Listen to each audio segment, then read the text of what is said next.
we know that inflation has eased in the US, but at the same time, it's not quite a done deal for the Fed to be front-loading so many rate cuts as markets are expecting. So there's always a risk, we think, that dollar yen could bump a little bit higher post-FOMC if the Fed is to proceed with a more cautious pace, signaling 25 basis rate cut instead of the outsized rate cuts that markets now expect. So that's probably supporting dollar yen in the short term. We think dollar yen could trade around 140, but over the medium term, I think the rate differential stories will be a strong one. Because Bank of Japan is the only outlier among major central banks that are still hiking interest rates. There's a very big monetary policy divergence. It's very rare because historically Japan has always been very much of a laggard in terms of policy tightening.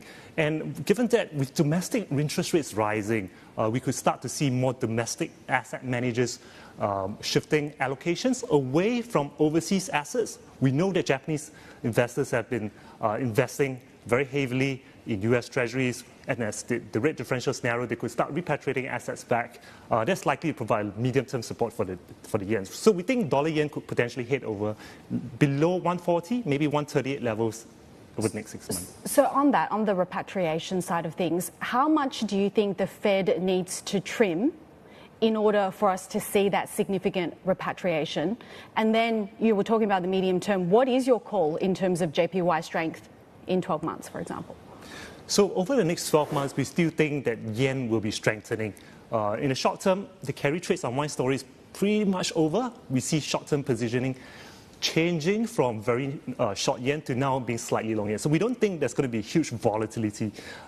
So what is really the key driver is what the Bank of Japan expects is its neutral rate. So if it decides to signal a faster pace of rate hikes, and as you mentioned earlier, most analysts do not expect any rate hikes for this year.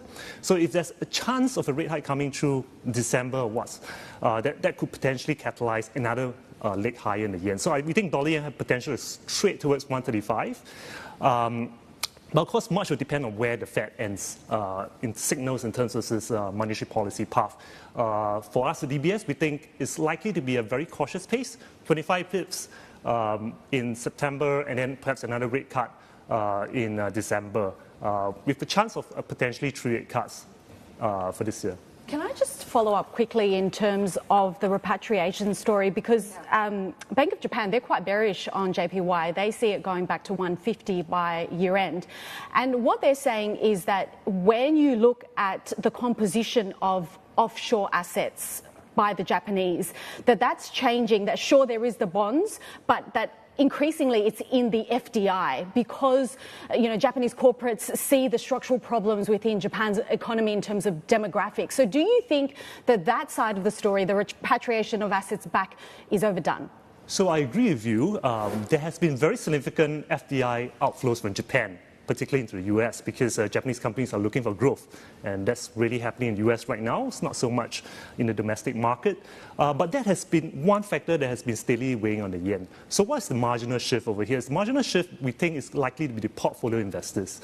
So these investors, they have been buying significant amount of treasuries with the yield curve in the US having shifted lower. They could be recalibrating their portfolios. So that's always going to be incentive as the Fed cuts rates, as US rates begin to normalize. That marginal change will shift back to favor the yen. So we think that the story that has not played out, it could play out in the next 12 months to really catalyze the next leg in the yen.